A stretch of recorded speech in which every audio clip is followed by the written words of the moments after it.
It started with something simple, a reflection behind me that didn't move the way I did. At first, I told myself it was just a trick of the light, a figment of my imagination. But the woman in the mirror, she wasn't me, and I soon realized she didn't want to stay on the other side. The first glitch happened in my bathroom at exactly 3:06 a.m. I had woken up to get a glass of water, stumbling through the hallway, half asleep. The only light was the eerie red glow from the smoke detector on the ceiling. As I walked past the full-length mirror on the wall, something caught my eye. My reflection. It was still facing the sink, even though I had already walked past it. I froze, my blood turning to ice. My heart hammered against my ribs.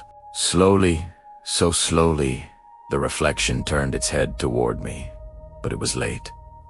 A full second after I had moved, my own face stared back, but the timing was all wrong. I tried to dismiss it, blaming my tired mind, but the cold knot in my stomach told me something was deeply, fundamentally wrong. I cautiously stepped back toward the mirror, leaning closer to inspect my own delayed reflection.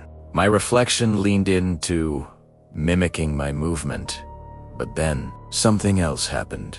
Behind my own image in the glass, a woman's silhouette materialized. She had long, dark hair that obscured her features, and her head was tilted at an unnatural angle. She stood perfectly still, a dark shape in the silvered glass. My breath hitched, a spoon around my eyes darting into the shadows of the empty hallway. There was nothing there. Absolutely nothing. I turned back to the mirror, my hands trembling. She was still there, and this time she was smiling. It wasn't a friendly smile. It was wide and predatory, and it didn't reach her eyes, which were still lost in the shadows of her hair. I scrambled backward, away from the mirror. But as I moved, the woman in the reflection stepped closer. She brushed past my own image as if it were nothing. A ghost passing through another ghost. Her lips moved, forming words I couldn't hear. But then the sound came, not from the mirror, but from right behind me. A whisper, cold and clear, in the silent house. "I've been watching you." A draft of freezing air touched the back of my neck, raising goosebumps all over my skin. I didn't dare turn around. "Primera, good, in." Her voice drifted into my ear again, a sibilant hiss that seemed to come from everywhere at once. "You're finally awake." My mind screamed at me to run, to flee, but my feet were rooted to the floor, paralyzed by a terror so profound it felt ancient. The single light in the bathroom began to flicker erratically. The mirror's surface seemed to darken, like a pool of ink spreading through water. And then I saw her hands. They pressed against the inside of the glass, long, pale fingers, dragging across the surface, leaving no smudges, only an invisible trail of dread. Cracks began to form in the reflection, spreading like spider webs from where her fingertips touched. With each flicker of the red hallway light, she was closer, her form becoming more solid. Her face leaned forward, pressing against the mirror until her lips almost touched the surface on her side. "You left me alone last night," she whispered, her voice a mix of accusation and longing. As she spoke, a single crack split the mirror directly down the middle. Her hand pushed through not through the glass itself, but through the reflection of the glass, like it was a curtain of water. I stumbled backward, a strangled gasp escaping my lips as her arm slid out of the mirror frame. Her long, dark hair followed, falling in wet strands that slapped against the floor tiles. She began to crawl partially out, her body contorting as it passed through the two-dimensional plane. Her face was still hidden by her hair, a curtain of black. "Don't leave," she whispered, her voice echoing strangely in the small room. "You looked at me.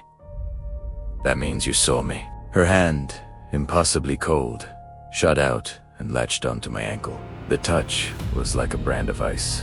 I kicked out wildly, my heel connecting with something that felt both solid and not, and scrambled toward the hallway, fueled by pure adrenaline. I slammed the bathroom door shut, the latch clicking into place. My back was pressed against the wood, my heart threatening to burst from my chest. I listened, holding my breath.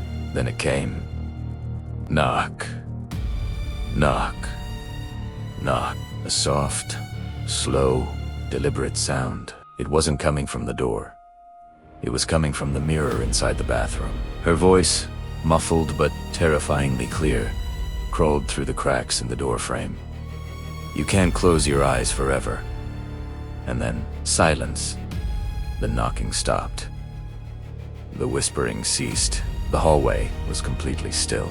After what felt like an eternity, minutes ticking by like hours, I slowly, cautiously opened the door. The bathroom was empty. The mirror on the wall was pristine.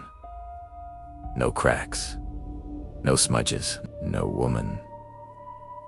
I thought it was over. I convinced myself it was a nightmare, a hallucination brought on by exhaustion. But tonight, as I walked through my house, I glanced at the living room window, and I saw her reflection in the dark glass again, standing right behind me, smiling that same awful, knowing smile. And this time, she moved first.